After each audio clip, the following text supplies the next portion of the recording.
The guys here did such a great job, and I think this is probably the version that I feel properly represents what the song should be experienced, or how the song should be experienced.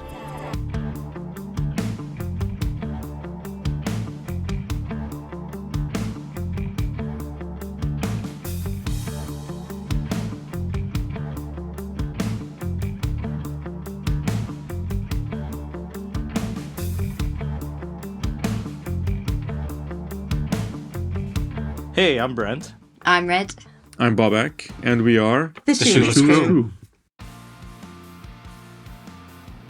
The song is called Escape Room, and it is about finding creativity in your darkest moments. So I have a parent that has deep depression, so our family went through a lot when I was growing up, and I had to find another way to get through life, and that was through music and creativity.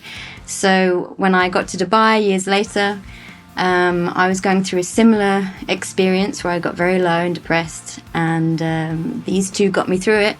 And in one of our random jams, the song literally just came out of nowhere. It did. And I think that's when I really felt like I didn't have to go into medication. I can go into creation with a little bit of help, and I could focus on something that was positive. So yeah, these two got me through a lot. And we made a band, and I like it. So we had initially done a stereo mix, and in our heads, that was what we thought would be the final version. But then going back into the production and the arrangement side of things, there were a lot of layers and parts of the song that weren't really given a place to shine. And once I found out that M&K does Atmos mixes here, and I heard a test of another song that they had done, that they had converted a stereo track into the Atmos surround setting, I was immediately blown away, and I thought, oh my god, this would be the perfect way to experience Escape Room with all its many layers and just the different sounds coming and attacking you from all different sides. I think it's much more common these days for devices or even people to have Atmos setups in their homes or in their cars. Like Babak. Babak actually has a full-on Atmos setup in his house, which was partly one of the reasons why I was like, you know what, it would be good to do this mix so I can actually listen to it in a place that is not a, super big studio or whatever.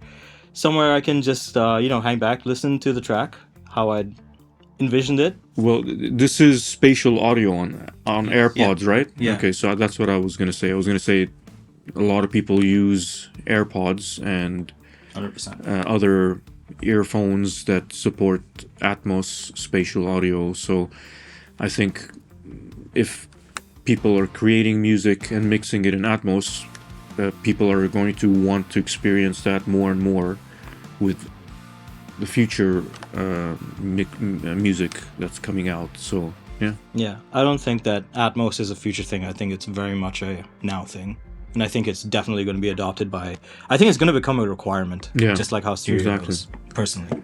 And it's interesting you mentioned the AirPods, because again, that's something that's relatively affordable, and in fact that's how I was monitoring back the spatial or the binaural mixdowns of the Atmos track that was done here, and that's what actually made me give the whole thing a go-ahead to begin with. So yeah.